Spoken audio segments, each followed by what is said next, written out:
Yeah. All right. We're at the police FCID. We came here to check on Kassy, Pastor Kassy Chukwu, who was detained here. Apparently, he's been detained here by another pastor. This is a problem with the Nigerian police. They have turned the police force into a joke.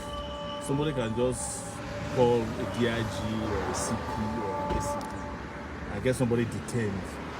So we came here to look for him, ensuring that his rights are not violated.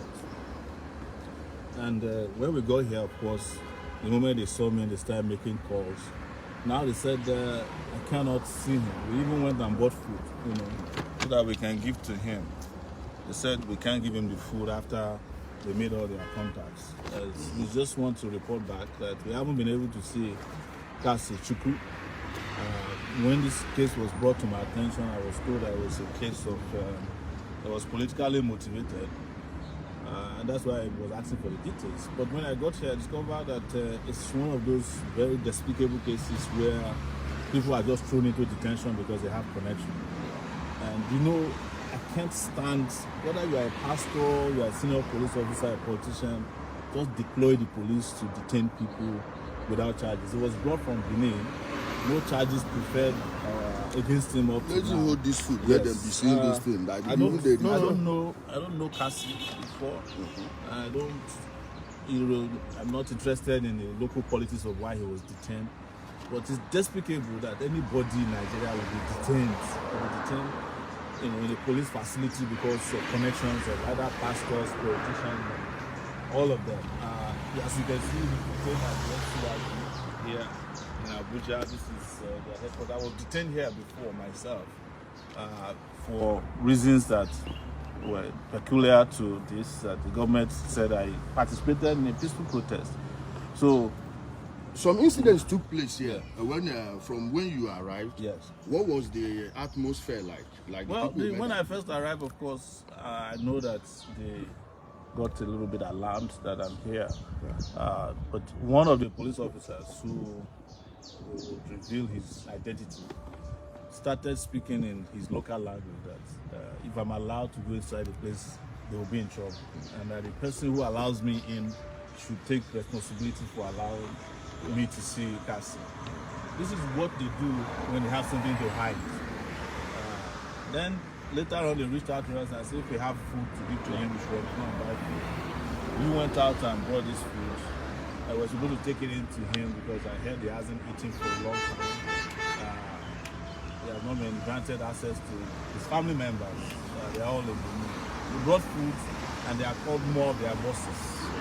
And they are given an order. One of them even said that there's an order not to let and they didn't even know where they let that one out. Yes. And so they were they said there's an order not to let you in to see. We asked him, is there an order by any police officer in Nigeria that says Sowore should not visit somebody in detention? He then started changing his. But I know that is what has happened. Their bosses have been, since I arrived here, we've seen all kinds of movements. Some of their bosses have come in and gone. But we stay there, take our time to ensure that we get to the bottom of this. But I just want to report back.